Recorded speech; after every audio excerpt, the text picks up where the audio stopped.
Amy Werner est partie à Hawaï où elle a dû s'occuper de 700 enfants des rues, sans famille, sans école, battus, violés, dormant où ils pouvaient, mangeant ce qu'ils pouvaient, d'une très grande saleté, d'une très grande violence. Elle a fait ce qu'elle a pu avec ses enfants et les fonds ont été coupés, elle a dû rentrer à Miami et 30 ans après elle a retrouvé des fonds pour retourner dans cette île d'Hawaï. Et sur les 700 enfants, elle en a retrouvé 200, puisqu'elle avait gardé les carnets, les adresses.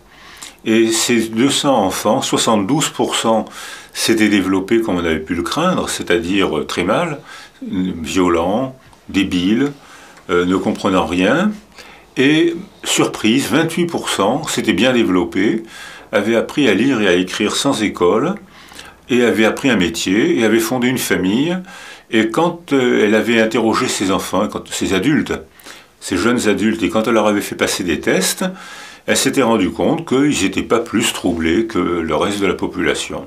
Ce qui était totalement contre-intuitif, puisque 72% de catastrophes, on pouvait le prévoir,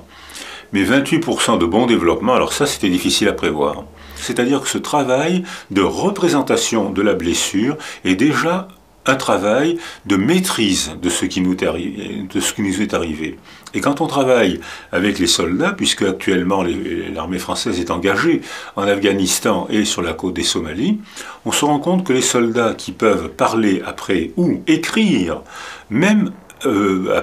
pour un tiroir, sachant qu'ils ne le publieront pas, ils l'enverront même pas à leurs parents ou à leurs amis, ils vont l'écrire et le mettre dans un tiroir, et on constate que dans cette population de soldats qui ont écrit avant l'engagement militaire ou après l'engagement militaire, il y a très peu de syndrome psychotraumatique. Alors que dans les soldats qui n'ont ni parlé ni écrit, c'est eux qui font le plus de syndrome psychotraumatique. Et on sait maintenant qu'il y a beaucoup plus de suicides et beaucoup plus de morts après la guerre que de morts pendant la guerre. Parce que pendant la guerre, il y a le cadre, il y a l'action. Et après la guerre, on rentre seul chez soi, avec sa mémoire, et parfois avec des amis, avec une famille qui ne veut pas entendre parler de ces récits et qui fait taire, sans le faire exprès, qui fait taire le blessé en l'empêchant d'en parler parce que souvent le témoignage est insupportable et dans ce cas-là le traumatisé reste seul et la solitude est le plus sûr moyen d'empêcher la résilience.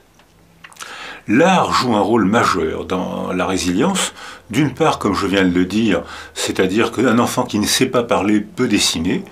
un adolescent qui est soumis à ses émotions peut tiercéiser comme on dit, c'est-à-dire éloigner l'émotion en écrivant un roman, une pièce de théâtre, un film, et le porte-parole aura la force de dire ce que lui n'a pas la force de dire, parce qu'il a éloigné l'émotion et il la maîtrise un peu mieux.